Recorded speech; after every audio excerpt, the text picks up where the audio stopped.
Hi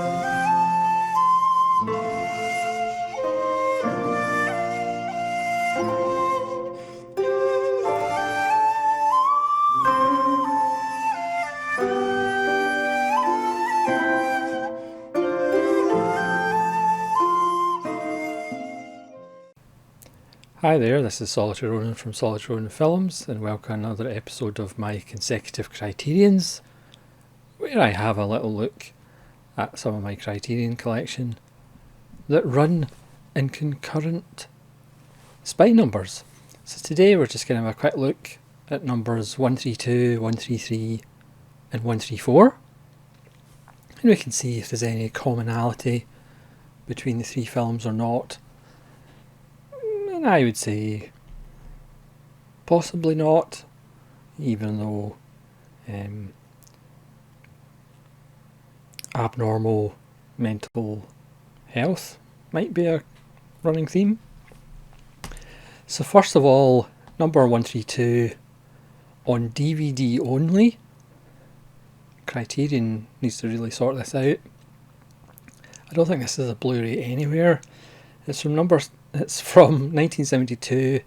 It's 154 minutes in colour, directed by the sneaky good director Peter Medak, and it's The Ruling Class, starring Peter O'Toole, written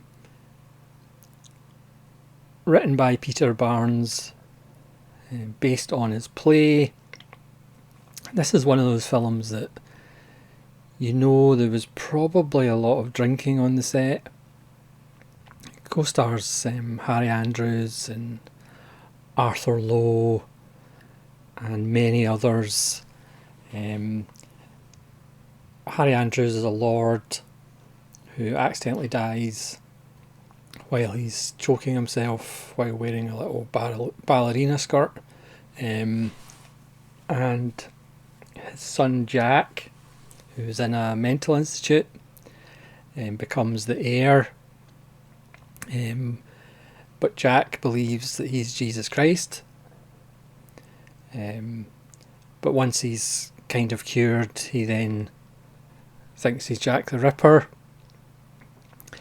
It's a wonderful black comedy satire on the aristocracy and the upper class. It's even got a few musical numbers, including a wonderful rendition of Them Bones. It's completely barking, but it's so much fun. There's Peter O'Toole on a cross during his thinking he's Jesus Christ phase. It looks a bit more like Aslan from The Witch in the Wardrobe there, but there's Alistair Sim as the local voice of religious reason.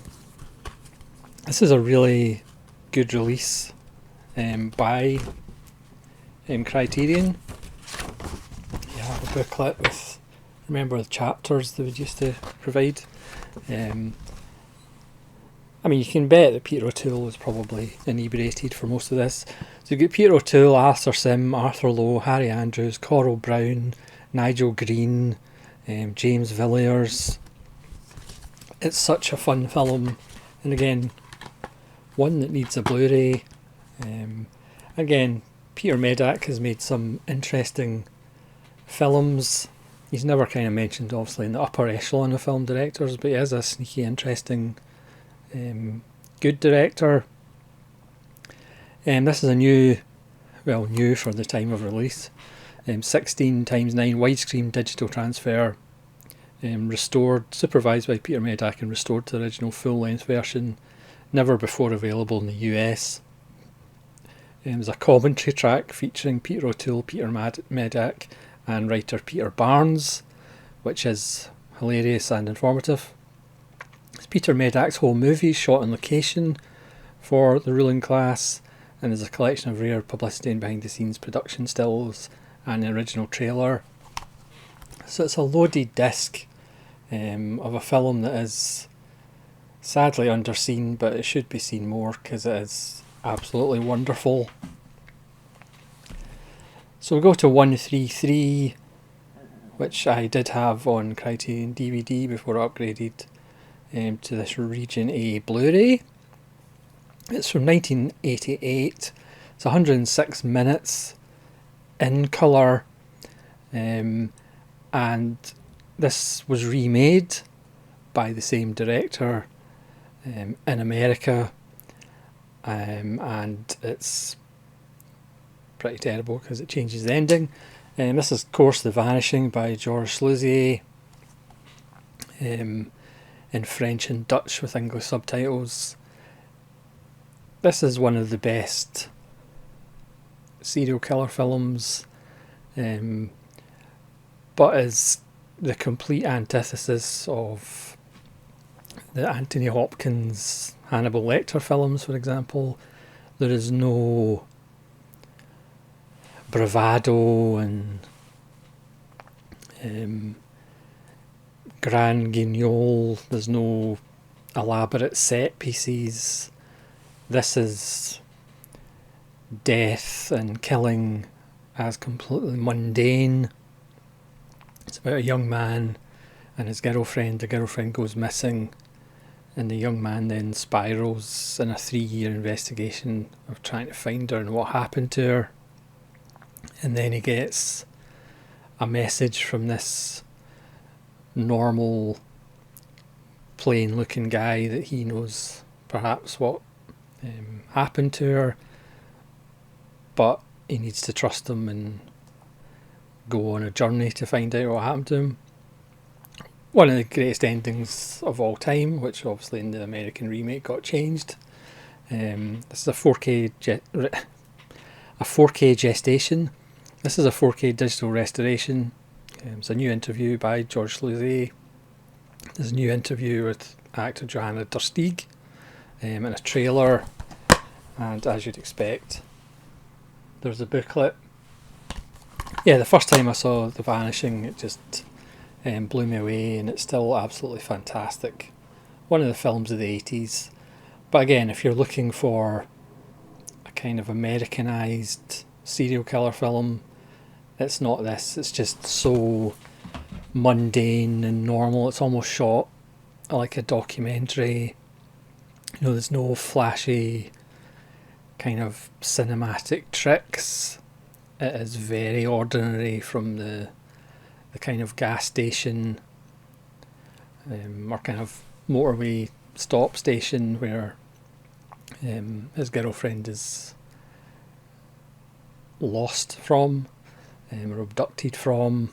It's just everything run of the mill and ordinary, which again gives it more of a chilling factor, because it could pretty much just happen to anybody at any time. That's why you should never trust men who have beards but no moustache. That's an easy way to tell that they're serial killers. And then finally, something a little bit different, spy number 134. And again, this is why the Criterion collection's so amazing. You can go from The Ruling Class to The Vanishing, to a film from 1922, which is 105 minutes. It's tinted black and white, and it's silent with Swedish intertitles with English subtitles. And you're really getting two films for the price of one. This is a Region A Blu-ray, and is of course Haxan. Plus you also get Witchcraft Through the Ages from 1968, which is a 67-minute version of Haxan, narrated by William H. Burroughs, the brother of William S. Burroughs, and a soundtrack featuring violinist Jean-Luc Ponty. You get director Benjamin Christensen's introduction to the 1941 release and outtakes. Bibliothèque Diabolique, a photographic exploration of Christensen's historical sources, created in 2001. There's an audio commentary from 2001 featuring film scholar Caspar Tyberg. And of course, there's a booklet, and this release has just beautiful artwork. It is a beautiful film. It has wonderful images and creepy atmosphere. Lovely essay work, and etchings.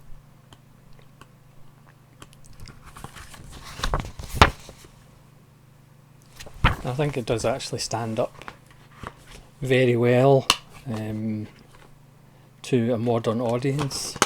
I think it still works really well.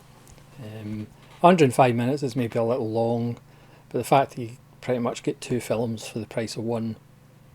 This is one of the essential silent films from the 20s, and the Blu-ray looks really good, as you would expect from the Criterion collection. So that's another 3 excuse me, that's another 3 of my consecutive Criterions. Please let me know if you've seen any of them and what you think of them, and hopefully you'll join me again on this fun little journey through my consecutive Criterions. As I said before in other episodes, I'm not complete, because that would be one episode of 1 to 1200 and something. So thanks very much for watching, and hopefully you'll join me again as I continue this little consecutive Criterion run. So this is Solitary Ronin from Solitary Ronin Films, saying thank you and farewell.